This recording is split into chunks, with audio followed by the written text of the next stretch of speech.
Beans கறி வைக்கோல். வெகு காலத்திற்கு முன் ஒரு ஊரில் ஏழை கிழவி ஒருத்தி இருந்தாள். சமைப்பதற்காக ஒரு பாத்திரம் நிறைய பீன்ஸ் வாங்கினாள் அவள். அப்பொழுது பீன்ஸுக்கு கறுப்பு பகுதி கிடையாது. முழுமையும் வெள்ளை கலந்த பழுப்பு நிறமாக இருக்கும். பீன்ஸை ஒரு பாத்திரத்தில் போட்டாள் அவள். அந்த பாத்திரத்தை அடுப்பின் மேல் வைத்தாள். அடுப்பில் நெருப்பு மூட்டினாள். எரிப்பதற்காக வைக்கோலை அடுப்பிற்குள் நுழைத்தாள். பாத்திரம் சூடேற தொடங்கியது. தப்பிக்க நினைத்த ஒரு பீன்ஸ் பாத்திரத்தில் இருந்து துள்ளி கீழே குதித்தது.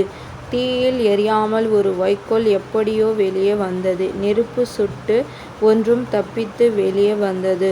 மூன்றும் அருகருகே இருந்தன. எப்படியோ தப்பித்தேன்.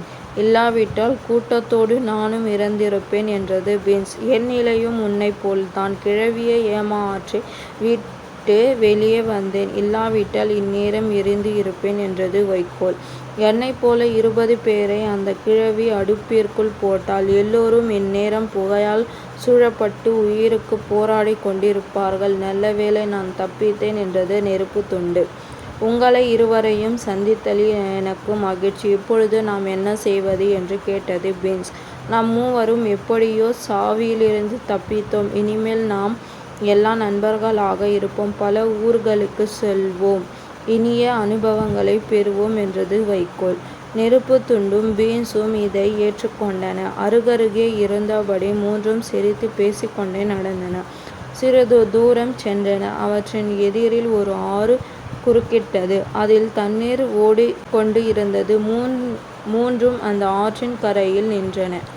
இந்த ஆற்றை எப்படி கடப்பது என்று கேட்டது பீன்ஸ். ஆற்றின் நீர் வேகமாக ஓடுகிறது. எனக்கு பயமாக இருக்கிறது என்றது நெருப்பு துண்டு. இதை கேட்ட வைக்கோல், கவலைப்படாதீர்கள், நான் மிக நீளமாக இருக்கிறேன்.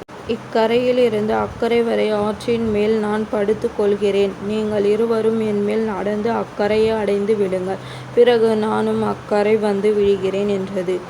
இரண்டும் அதன் திட்டத்தை ஏற்றுக்கொண்டன. வைக்கோல் நீண்டது. இரு கரைகளையும் பிடித்து கொண்டு ஆற்றின் மேல் பாலம் போல் நின்றது.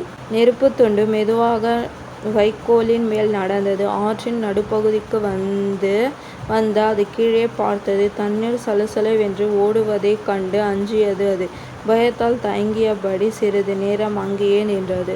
அவ்வளவுதான். நெருப்பு துண்டின் வெண்மை தாங்காமல் வைக்கோல் எரிந்து 2 துண்டுகள் ஆயிற்று. நெருப்பு துண்டு ஆற்று நீருக்குள் விழுந்தது.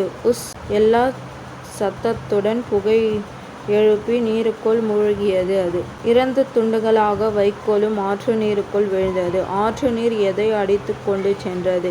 கரையில் இருந்து இந்த வேடிக்கையை பார்த்த பீன்ஸால் சிரிப்பை அடக்க முடியவில்லை. ஆஹா என்று வயிறு குலுங்க சிரித்தது அது. உடனே அதன் வயிறு வெடித்து விட்டது. உள்ளிருந்த குடல் வெளியே தெரிந்தது. வலி தாங்க முடியாமல் வேதனையால் துடித்தது அது. அந்த வழியாக ஒரு தையல்காரன் வந்தார். பீன்ஸ் மீது இறக்கப்பட்டான். தன் கையிலிருந்த ஊசி நூலால் அதன் வயிற்றை தைத்தான். கறுப்பு நூலால் அவன் தைத்ததால் இன்றும் பீன்ஸின் வயிற்றில் நீண்ட கறுப்பு தையல் காணப்படுகிறது.